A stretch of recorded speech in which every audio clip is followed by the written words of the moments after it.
Em nome do Pai, do Filho e do Espírito Santo, a graça de nosso Senhor Jesus Cristo, o amor do Pai, a comunhão do Espírito Santo estejam convosco. Bendito seja Deus que nos reuniu no amor de Cristo.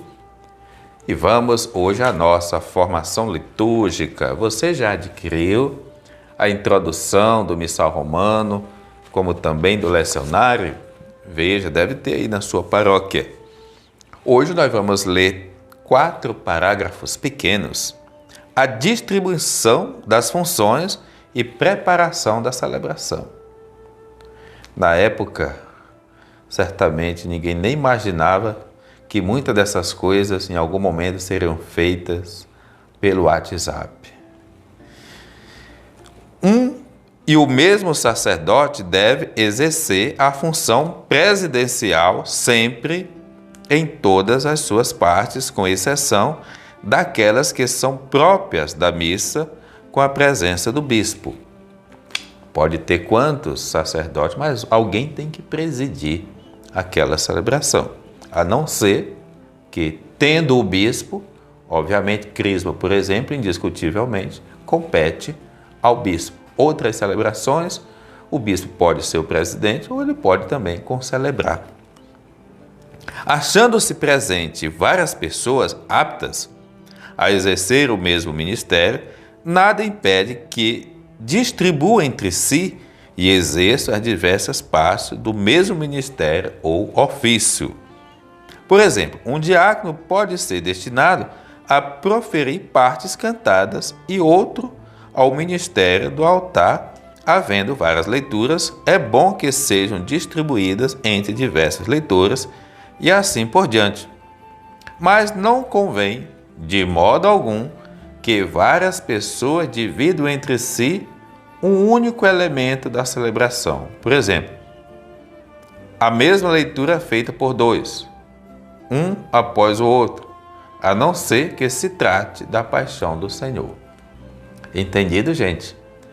Então, como fazemos, é importante que, como diz a Sacrosanto Concílio, cada um faça somente aquilo que lhe compete fazer. E a distribuição dos ministérios de acordo também à vocação e aquilo para qual a pessoa é instituída. Mas mesmo assim, as outras partes da missa devem ser bem definidas e corresponsabilizadas de acordo à equipe. Mas ele está dizendo também, não vamos, para algo que exige apenas uma pessoa, colocar mais de uma pessoa. E ele coloca, nós não vamos fazer, por exemplo, uma leitura em que metade da leitura é feita por uma pessoa e a outra metade por outra pessoa, porque isso quebra a unidade, né? E ele vai colocar a única exceção é a paixão de Cristo, porque ali exige, de fato, vários personagens, é um texto longo e ajuda a Assembleia a meditar. Se na missa com o povo houver apenas um ministro, ele mesmo exerça as diversas funções. A preparação prática de cada celebração litúrgica, com espírito dócil e diligente, de acordo com o Missal e outros livros litúrgicos, seja feita de comum acordo com todos aqueles a quem diz respeito, seja quanto aos ritos, seja quanto ao aspecto pastoral e musical, sob a direção do reitor da igreja e ouvidos também os fiéis naquilo que diretamente lhes concerne. Contudo, ao sacerdote que preside a celebração, fica sempre o direito de dispor sobre aqueles elementos que lhe competem. Gente, não tem coisa mais angustiante numa celebração você entrar numa procissão de entrada, no caso o padre, e você não saber como é que ela está prevista acontecer.